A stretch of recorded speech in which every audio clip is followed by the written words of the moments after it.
Bo día. Hoxe imos coñecer a figura homenaxeada nas Letras Galegas 2026. Trátase de Begoña Caamaño Rascado. Begoña nacera o 14 de outubro de 1964 no barrio vigués do Calvario. Begoña foi a segunda de 4 irmáns e a súa mestra de infantil foi a mesmísima escritora feminista María Xosé Queizán. Begoña estudou xornalismo e traballou sempre na radio. Comezou no ano 86 na emisora viguesa Radio Nordeste. Logo foi contratada pola cadea COPE e finalmente desde 89 traballou sempre na Radio Galega. A máis disto, tamén dirixiu e presentou programas como Andando a Terra, Club Cultura e Expreso de Medianoite.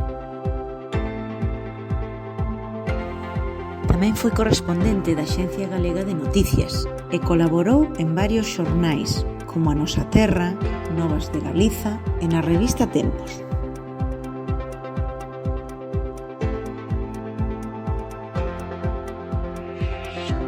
Levou a cabo unha grande actividade sindical e foron moitas as súas intervencións e manifestacións a favor do aborto, do antimilitarismo, da insumisión, a denuncia do Prestige, a favor da sanidade do ensino público. Begoña foi feminista e unha das súas grandes labores foi a impulsión da Asociación de Mulleres Galegas na Comunicación, co fin de defender o tratamento igualitario no eido laboral e abordar o estudo da imaxe das mulleres nos medios.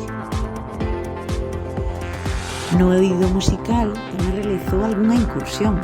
Para a súa grande amiga Uxía, a cantante, articulou o limiar do disco Rosalía Pequeniña e escribiu, a partir dunha canción de João Afonso, o limiar do disco María Fumasa Canto Cuco. A andaina literaria iniciou coa publicación da novela Circe ou o pracer do azul no ano 2009. Logo deulle continuidade no 2012 con Morgana en Esmelle, coa que recibiu varios premios. Ambas foron publicadas pola editorial Galaxia. Begoña faleceu o 27 de outubro do 2014, cando só contaba con 50 anos.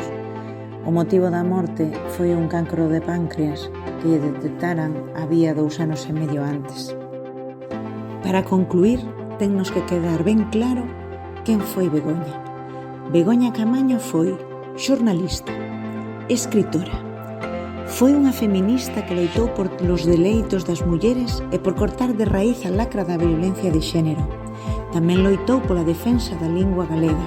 Foi unha muller intensa cunha forza arrebatadora, unha muller rabuda que nunca dicía que non a sair á rúa e reivindicar o que ela consideraba que era xusto. Un modelo a seguir. Created using Powtoon.